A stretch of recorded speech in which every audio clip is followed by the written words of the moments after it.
hara dambali harri dambal giddugala turizimii ta'e magaalaan baatu giddugala turizimii taatee tajaajilaatti kan jirtu koottaa magaalaa baatu waliin hamisoomse.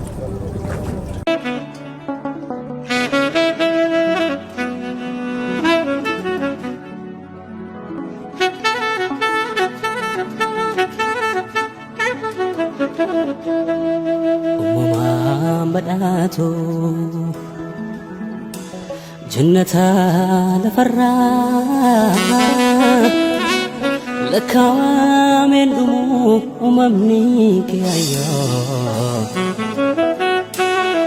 بيتو روميا إركب عيمت في مكاني سولنا في دري هروفي لكنين إجانو بوبستا أدك بريني كيس بدالي مترا أدبوني سينا هيدو كبدا دبادوس يوم دوما Situ ya ulfu ada gota kuma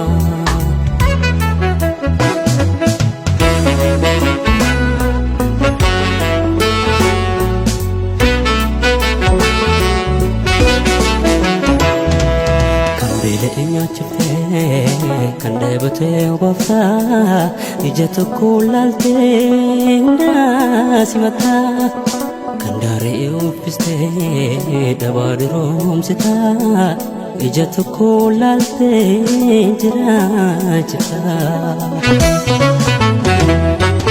Oromia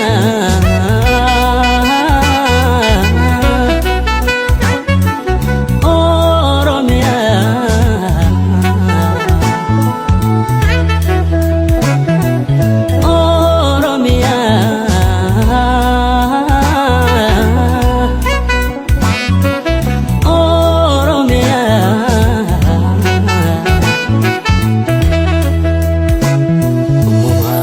بدأتو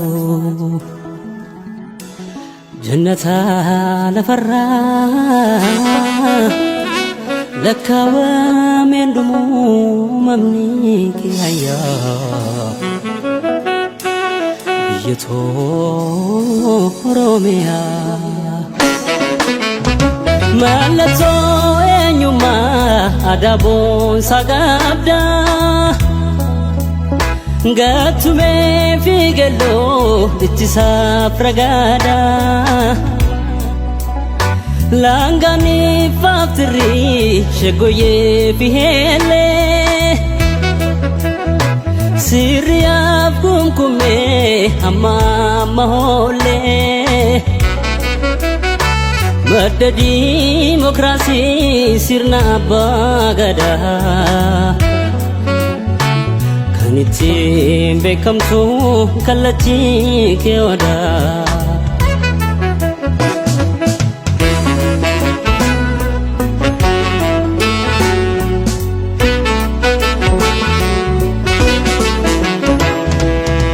Itu si jalana desetu sumambuna harka wal qabane sikudifana Armitu si jalana desitu sumambuna tokuma dangkane sikudifana Oromia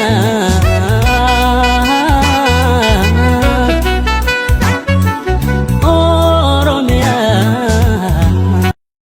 Magaalaan baatu waa sadii afuriin magaalota biyya kana keessa jiran keessaa adda inni jalqabaa uumadhaan magaalaa badhaate jennee fudhachuu dandeenya.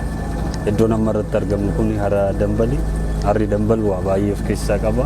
Isaan keessaa muraasni odola shaniin kan marfamee fi odoloota sagantaawwan adda addaa akkasuma uumaa fi namtolcheedhaan kan faayamedha. Qurxummiin kan keessatti argamu bishaan isaatis bishaan qulqulluu yookaan fresh water kan jedhamu